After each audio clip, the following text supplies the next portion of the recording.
I'm grateful for the invitation to be with you in this small series of lectures focusing on the thought of Thomas Aquinas. We study the thought of Thomas Aquinas because he was one of the greatest minds in the Western world, and because he mediates to us more than 1,000 years of deep reflection on philosophy and theology by great thinkers in the Western tradition. In this lecture, I want to show you something about the way in which Aquinas understands the ultimate foundation of all reality. For him, as a Christian, the ultimate foundation of all reality is something that has a mind and a will. That is God. And there are two attributes of God that are especially hard to understand. And so those are the divine attributes that I'm going to focus on in my first two lectures. I'm going to take the hardest one today. That's a divine attribute of simplicity. In the next lecture, I'll take up the other very difficult divine attribute, the attribute of God's eternity. In picking these two divine attributes to discuss, I'm beginning with what is generally called classical theism. Aquinas is generally considered to be one of the main proponents of classical theism, but it's common among contemporary theologians and philosophers to suppose that the God of the Bible is radically different from the God of classical theism. The God of classical theism is generally understood to be the God of the philosophers, that is, the God described by Aquinas, for example. And in fact, some contemporary thinkers suppose that there's an inconsistency between the description of God given by the Bible and the characterization of God upheld by classical theism. And it's common for scholars to suppose that the biblical portrayal of God is greatly preferable to the account of God accepted by classical theism, the account of God given by Thomas Aquinas. To see the apparent inconsistency between the God of the Bible and the God of classical theism, take the presentation in the biblical book of Jonah. In that biblical book, God comes to talk to Jonah, who knows God and recognizes God's voice right away. God tells Jonah to go to Nineveh and warn the people that their city will be destroyed in 40 days. Jonah not only understands what God is saying to him, but he understands that it is God who is saying it. Only Jonah does not want to do what God is asking of him, and so he reacts to God's speech by taking ship to a far country. Once Jonah is on that ship, God responds to Jonah's attempt to run away by making a violent storm that imperils everyone on the ship. When the sailors on the ship cast lots to see whose fault it is that there is a storm, God somehow brings it about that the lots point to Jonah. And then, at Jonah's urging, the sailors throw Jonah overboard in an attempt to calm the storm. As Jonah begins to drown in the sea, he prays to God for help.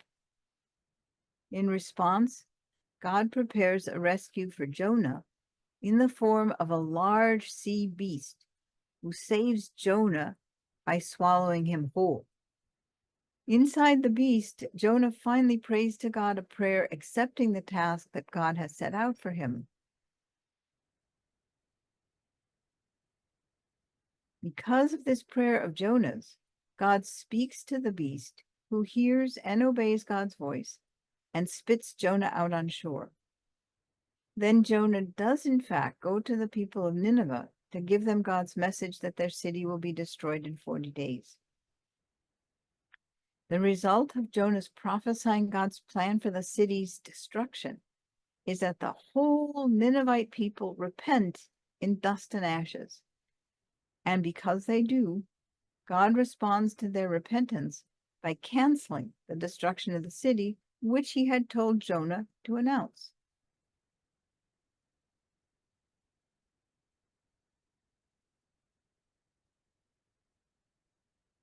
And then, this is not yet the end of the story. Then, when Jonah is filled with anger at God's failure to follow through on the message of destruction that God told Jonah to announce to Nineveh, God teaches Jonah a lesson about mercy.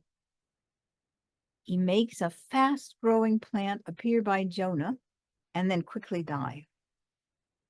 When Jonah laments the death of the plant, then, in conversation with Jonah, God uses the example of the plant to try to get Jonah to understand God's actions towards Nineveh.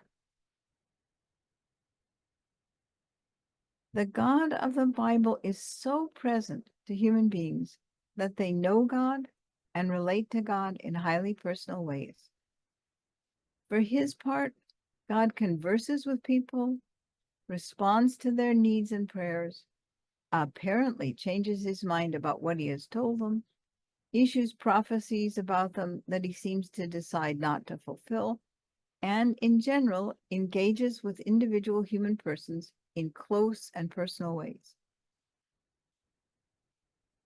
One might say that the God portrayed in the biblical story of Jonah and in the Bible generally is very human.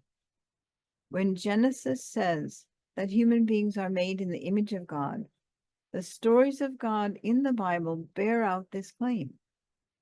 As the story of Jonah illustrates, the humanity of human persons has its correlative image in the responsive and personally engaged present God of the Bible. There is a rich anthropomorphism here that the stories underscore and approve. By contrast, the God of classical theism seems unresponsive, unengaged, and entirely inhuman. And that is because, on classical theism, as it is often interpreted, God is immutable, eternal, and simple, devoid of all potentiality, incapable of any passivity, and inaccessible to human knowledge. So described, the God of classical theism seems very different from the God of the Bible. But in this lecture and in the next one, I want to try to show you that the God of classical theism is the engaged, personally present, responsive God of the Bible. We will begin today with the doctrine of God's simplicity.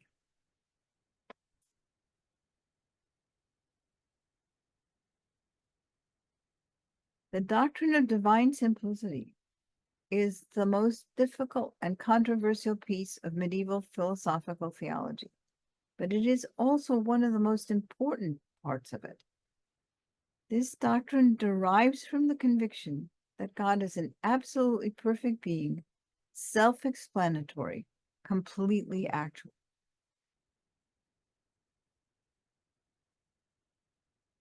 Augustine and Aquinas certainly accept the divine attributes central to the characterization of God in classical theism, including the doctrine of divine simplicity. And yet it is noteworthy that Augustine and Aquinas, these great figures in the Christian tradition, each of these men also wrote biblical commentaries without giving any indication of unease at the combination of biblical stories and classical theism. What is even more noteworthy is that each of these thinkers supposes that the engaged, knowable, personally present, responsive God of the biblical stories is available to him personally. In his Confessions, for example, Augustine addresses God in second personal terms, and he clearly supposes that God is available and responsive to him. And a similar point can be made about Aquinas.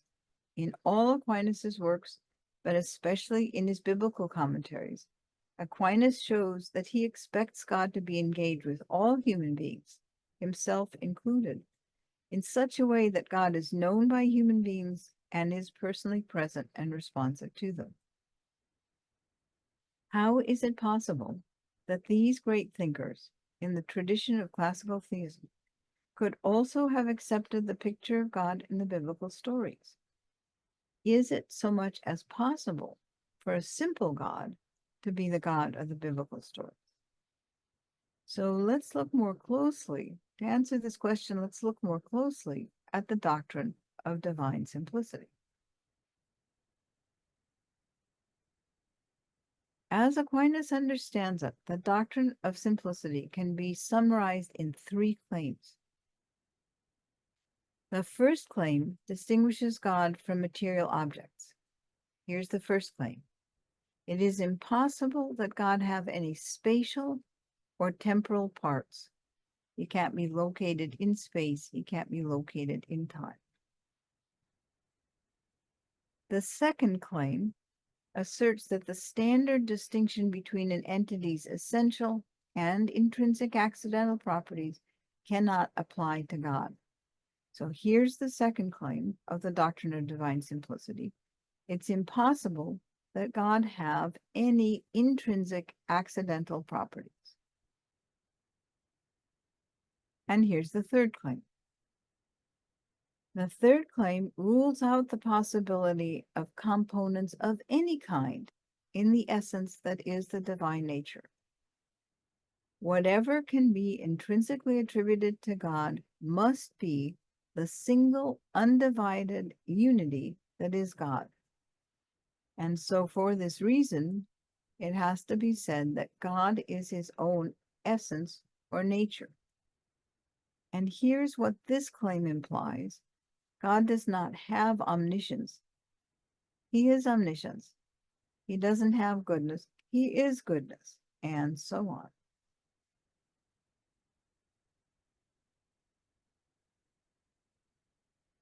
So here are the 3 claims of simplicity, just to review them. First, it's impossible that God have any spatial or temporal parts. Second, it's impossible that God have any intrinsic accidental properties. And third, whatever can be intrinsically attributed to God must be the single undivided unity that is God.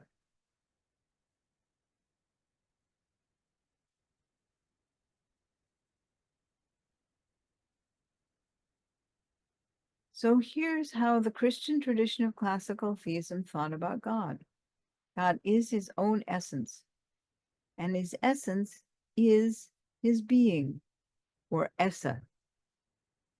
For all things other than God, there's a real distinction between what they are and that they are.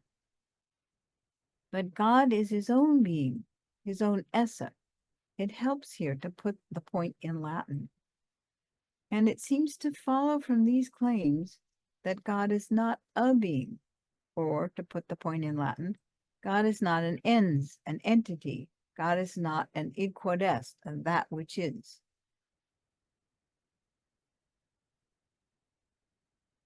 Now, in an important work of his, in his commentary on a treatise from the patristic period, Boethius's treatise De Hebdomadibus, in that commentary, Aquinas makes a careful distinction between essa, being, on the one hand, and ens, or id quod est, an entity. That is, Aquinas makes a careful distinction between being and a being. Among the many differences between essa and id quod est that Aquinas introduces, he calls attention to the fact that an entity, an id quod est, is something concrete and particular, whereas essa, being, is not. Aquinas highlights the fact that anything which is an entity, an id quod est, is particular, unlike essa, which is not. In these and other ways, Aquinas argues for the great metaphysical difference between essa, being, and id quod est, or a being.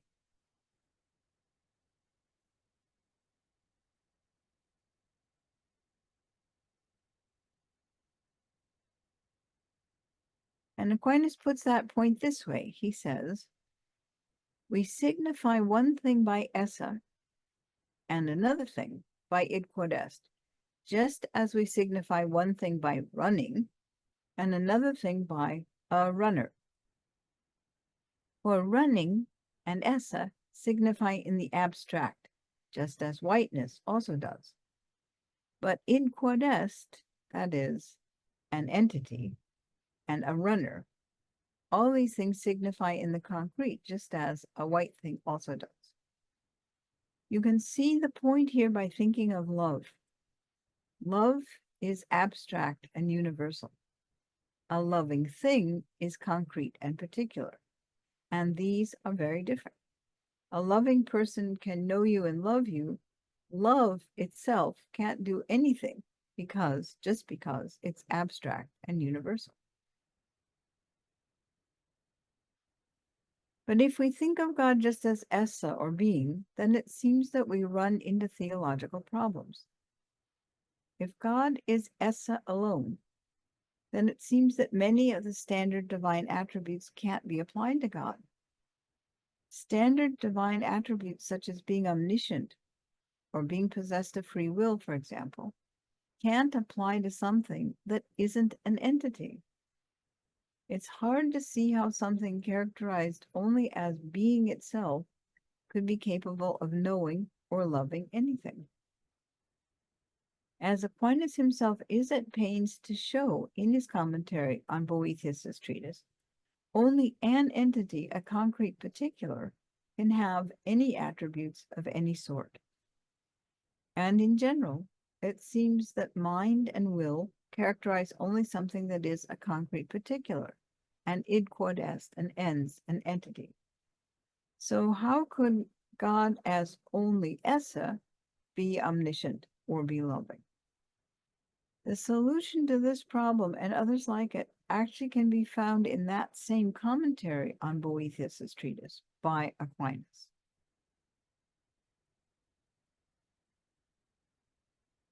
Here's the start of the solution.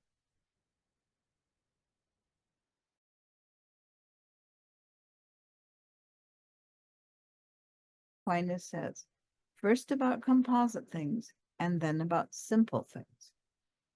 He says, it's evident that in composite things, essa and id quod est differ as regards the things themselves.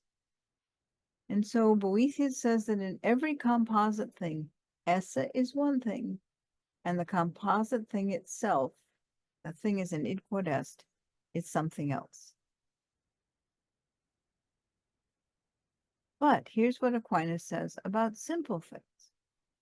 He says in simple things, essa itself and id quod est must be one and the same as regards the things themselves. And he thinks that the only simple thing of this sort, the only simple thing there is, in this sense of simplicity, is God. So Aquinas says the one sublime simple is God himself. So here is what Aquinas is saying. The distinction he has been arguing for between essa and id quod est, between being and an entity, that distinction does not hold in God's case. It is right to say that God is essa, being, as the doctrine of simplicity makes clear. But this essa, this being, is also somehow an id quod est, an entity. The idea of divine simplicity is that at the ultimate metaphysical foundation of all reality is something that has to be understood as essa, but also as id quod est. That is why Aquinas says of God, with regard to God himself, with regard to what God himself is, God himself is neither universal nor particular. You can see what Aquinas is talking about here if you think about physics. Consider our own understanding of quantum physics and what it says about the nature of light. On quantum physics, it's true to say that light is a wave, and it's also true to say that light is a particle. What kind of thing is it which has to be understood both as a wave and as a particle? We don't know. That is, we don't know the quiddity, the quid est of light. At the ultimate foundation of all reality, things get strange, we might say. The ultimate foundation of physical reality includes light, and quantum physics, which is our best attempt at understanding the kind of thing light is. Quantum physics requires alternately attributing to light apparently incompatible characteristics, being a wave and being a particle. Something analogous is true at the ultimate metaphysical foundation of all reality. We do not really know what God is, but we can know that sometimes it's true to think of God as an entity, an id quod est, and sometimes it's true to think of God as being itself, as esse. Both these claims are true, and neither claim rules out the other one. Another way to think about the doctrine of simplicity as Aquinas understands it, then, is as the expression of a kind of quantum metaphysics.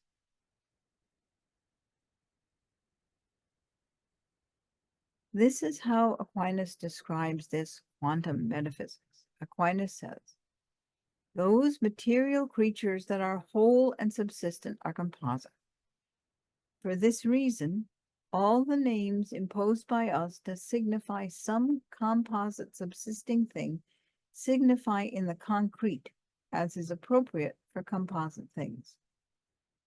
But those names that are imposed to signify simple forms signify something not as subsisting, but rather as that by means of which something is, as, for example, whiteness signifies that by means of which something is white.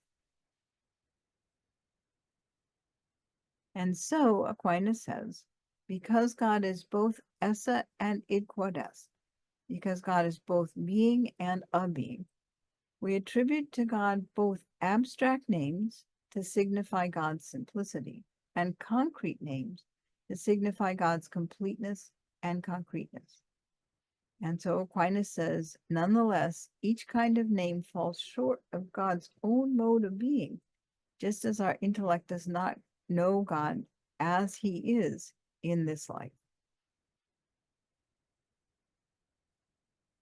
We can see Aquinas's point by thinking about biblical descriptions of God. There are biblical texts claiming that God is loving, but there are also biblical texts claiming that God is love. Now it seems that these claims cannot be true together. If they were true together, it would have to be true that love is loving. But love is abstract and universal, and nothing abstract and universal can be loving. So it seems just a category mistake to attribute loving to love. But on the doctrine of simplicity, we can make sense of both these biblical claims.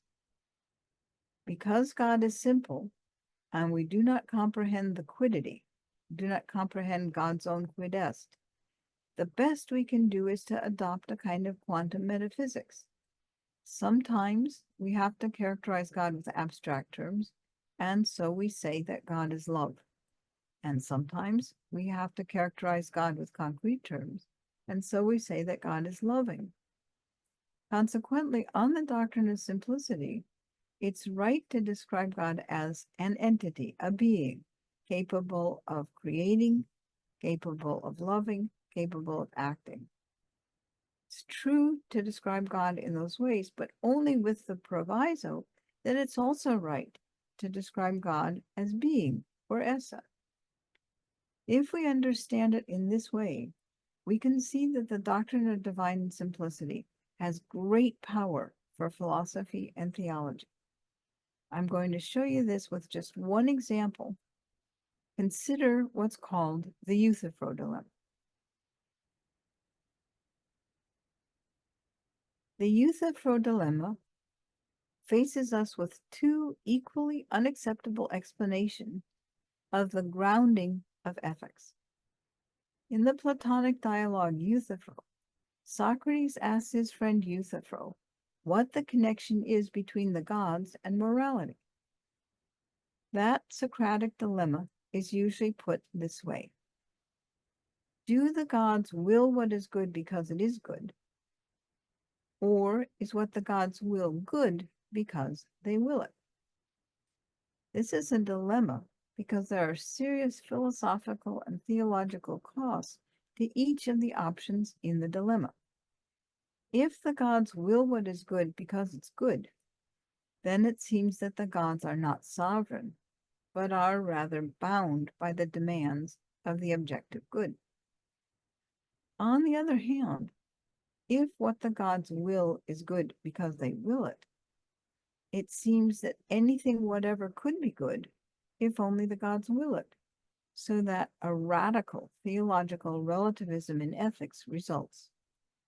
So there are problems either way we go with the dilemma.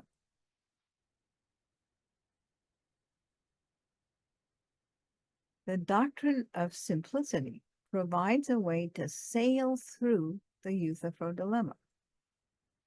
On the relevant metaphysics of being, being and goodness are correlative.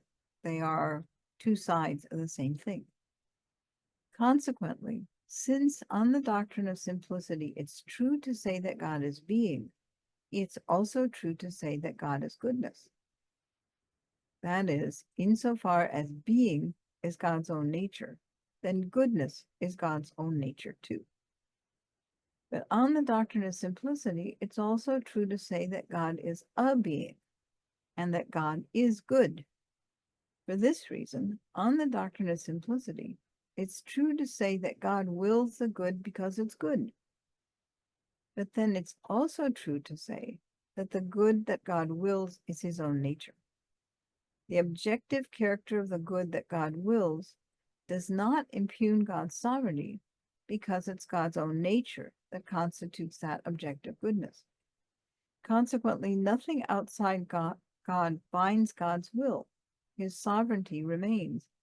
On the other hand, there is no theological relativism here because the good that God wills has its source in God's nature. It does not have its source in God's own will. God could not will just anything as good because his nature is not changeable. So with this, we are finished with our first lecture on the divine attributes that are hard to understand. We've looked at Aquinas on the doctrine of divine simplicity. We've seen its complex character and the power of it in dealing with something like the Euthyphro dilemma. And with that, we've done as much as we can today on the doctrine of divine simplicity. In the next lecture, we will focus on God's eternity, but this is where we will quit for today. Thank you.